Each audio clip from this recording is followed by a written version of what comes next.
Chapter 1 of The Story of Dr. Dolittle. The Story of Dr. Dolittle by Hugh Lofting. Puddleby. Once upon a time, many years ago, when our grandfathers were little children, there was a doctor, and his name was Dolittle. John Dolittle, M.D. M.D. means that he was a proper doctor and knew a whole lot. He lived in a little town called Puddleby on the Marsh. All the folks, young and old, knew him well by sight, and whenever he walked down the street in his high hat, everyone would say, "There goes the doctor. He's a clever man." And the dogs and the children would all run up and follow behind him, and even the crows that lived in the church tower would caw and nod their heads. The house he lived in, on the edge of the town, was quite small, but his garden was very large, and had a wide lawn and stone seats and weeping willows hanging over. His sister Sarah Dolittle was housekeeper for him, but the doctor looked after the garden himself. He was very fond of animals, and kept many kinds of pets. Besides the goldfish in the pond at the bottom of his garden, he had rabbits in the pantry, white mice in his piano, a squirrel in the linen closet, and a hedgehog in the cellar. He had a cow with a calf, too, and an old lame horse, 25 years of age, and chickens and pigeons and 2 lambs, and many other animals. But his favourite pets were Dab-Dab the duck, Jip the dog, Gub-Gub the baby pig, Polynesia the parrot, and the owl, Tutu. His sister used to grumble about all these animals, and said they made the house untidy.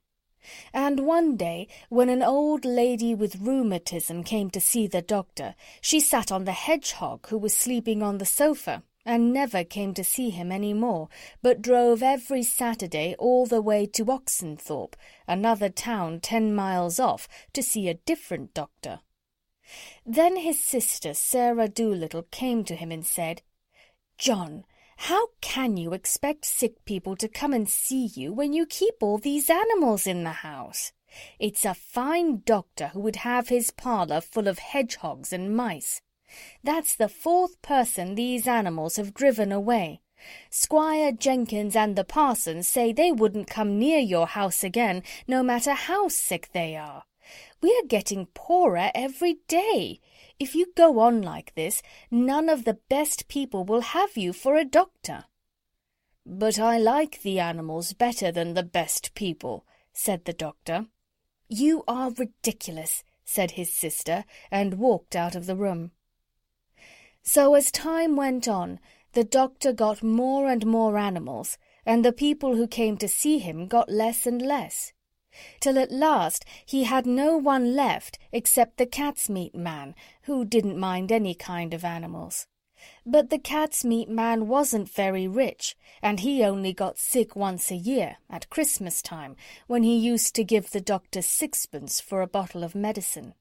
6pence a year wasn't enough to live on, even in those days long ago. And if the doctor hadn't had some money saved up in his money-box, no one knows what would have happened. And he kept on getting still more pets, and of course it cost a lot to feed them. And the money he had saved up grew littler and littler. Then he sold his piano and let the mice live in a bureau drawer. But the money he got for that too began to go, so he sold the brown suit he wore on Sundays, and went on becoming poorer and poorer. And now, when he walked down the street in his high hat, people would say to one another, "There goes John Dolittle, M.D. There was a time when he was the best-known doctor in the West Country. Look at him now. He hasn't any money, and his stockings are full of holes." But the dogs and the cats and the children still ran up and followed him through the town, the same as they had done when he was rich. End of Chapter 1.